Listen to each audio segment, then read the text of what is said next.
और आसन लियो लगाए। अमर कथा शिव कहने लागे और मैया रहे सुनाई। सती के पड़ गए सोता कराते रहो तोता। सती के पड़ गए सोता कराते रहो तोता।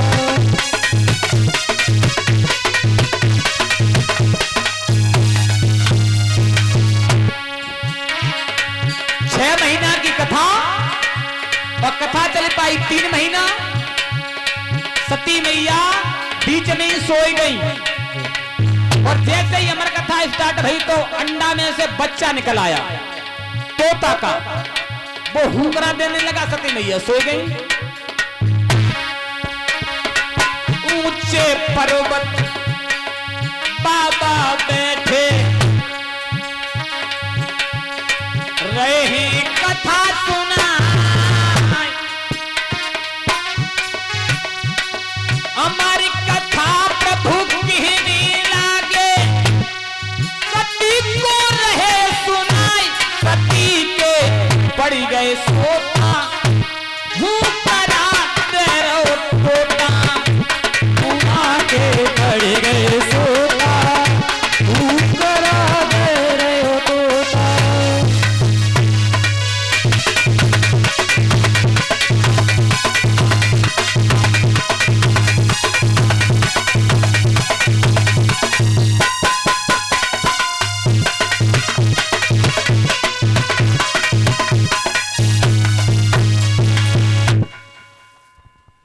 बच्चा हुंकरा देने लगा, सती मैया सो गई। और जैसे ही 6 महीना भय, इधर तो कथा समाप्त हुई और उधर सती मैया की नींद खुली। सोई कही के बाबा भाई कथा कह रही हो कि बंद है गई और तुम्हारी समय तो बीच में ही सोई गई। भोले बाबा ने कही कि सोई गई तो फिर हुंकरा कौन दे रहा था? हुंकरा कौन देख रहा था? और बाबा ने जैसे ही दोबारा डमरू बजाया तो वो तोते का बच्चा निकल के भागा। भोले बाबा ने कही कि तुम सोए में रह गई, अमर कथा सुन ले जाने। अमर हो गया। तोता उड़ के जैसे ही चला, पीछे से भोले बाबा ने अपना त्रिशूल छोड़ दिया। अब यहां पर कथा संकेत करती है कि जब जब शरीर में गुस्सा आती है तो बुद्धि काम नहीं करती। कैसे? कि भोले बाबा ये सोच रहे हैं कि जब जाने कथा सुनिए लई और अमर हैगो तो फिर मरे हो कैसे? जब अमर हो गया तो मर कैसे सकता है? नहीं मर सकता। लेकिन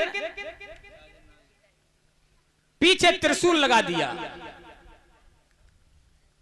आगे जाकर के देखा है तो व्यास की पत्नी उधर से झाड़ू लगा करके दरवाजे पर खड़ी हुई और जैसे उन्होंने जमुआई ली मुंह फाड़ के, तोता ने जैसे ही दूर से देखा छोटा रूप बनाया और उनके पेट में चला गया। अब भोले बाबा उन्हें देख ली कि पेट में चलो गो, दरवाजे पे धूनी लगा दी। कबू तो निकल रहे हो, मार के ही जाऊंगा। तो जब व्यास ऋषि अपनी पत्नी को कथा सुनाते थे और कहीं बीच में अगर गलत हो जाता था तो अंदर से आवाज आती थी कि पिताजी गलत बोल रहे हो। लेकिन 12 साल हो गई, बच्चे ने जन्म नहीं लिया।